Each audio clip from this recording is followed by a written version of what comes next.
The Pakistan versus Netherlands ODI World Cup match in Hyderabad was kind of a turgid affair. It was tense for some time, but then Pakistan held their own and managed to win by 81 runs. In their batting, there was a late flourish from Mohammad Rizwan and Saud Shakil that ensured Pakistan at least got to 285 plus. Netherlands made a bright start, 103 for 2, but unfortunately they could not make it and they lost by 81 runs. But during the Netherlands innings, there was some controversy brewing when it came to this particular image.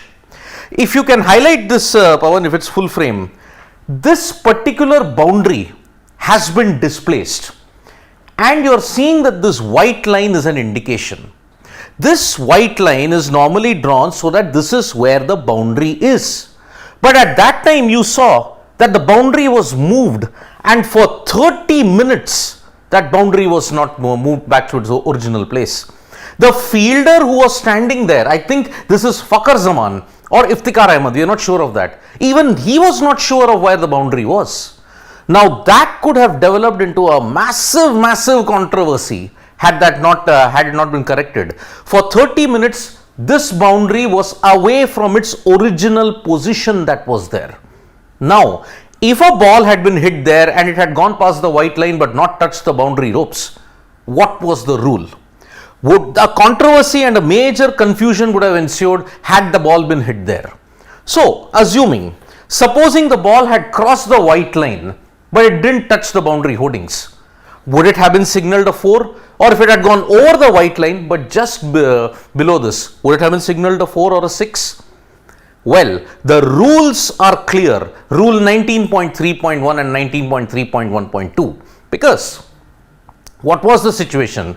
A small portion of the mid-wicket boundary cushion was disturbed and out of place for a long passage of play.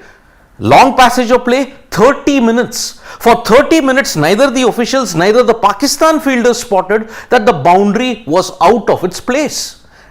Confusion would have prevailed had the ball gone in that region. That's what I had stated. White line, would it have been a boundary or hitting the cushions? Now, rule 19.3, that is the main rule that we have to follow according to the MCC playing conditions. You have to restore the boundary to its original marker.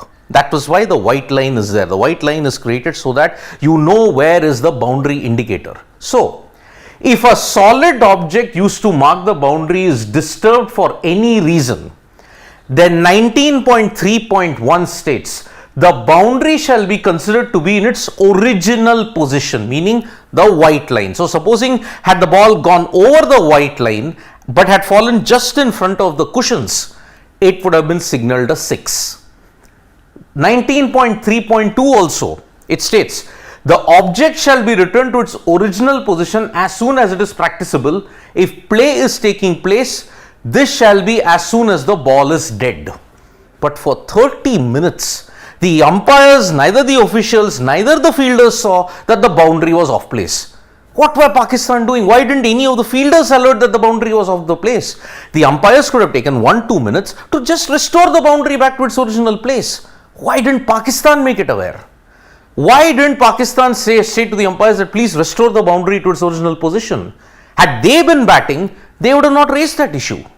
So, hadn't they not raised that issue at that point in time? So, it is really important. 19.3. So, yet again I am saying, look at this particular visual.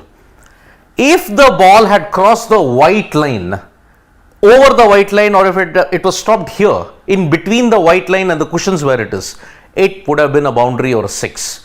Because that was the original position of the boundary. So, major confusion was luckily averted because if it was a close game and this situation had persisted, it would have led to massive controversy. The umpires and the Pakistani fielders were truly sleeping at that point in time because no one noticed. How could anyone not notice it for 30 minutes on the trot?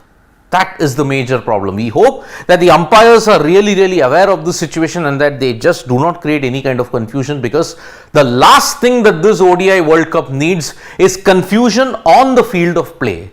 Already the build-up has been chaotic. This should add less to the conundrum that is there at this point in time. 19.3.1 is clear. The original position of the boundary, The white line is the original position of the boundary. So had the ball crossed that, it would have been a boundary or a 6. If it had fallen just before the cushions, it would have been signaled a boundary nevertheless, because it had crossed the white line. Thank you so much, folks, for joining us for this live. We'll be back with more updates on sports today. Tap that bell icon so you know when we go live. And don't forget, we are on Facebook, Twitter, and Instagram as well. Thank you.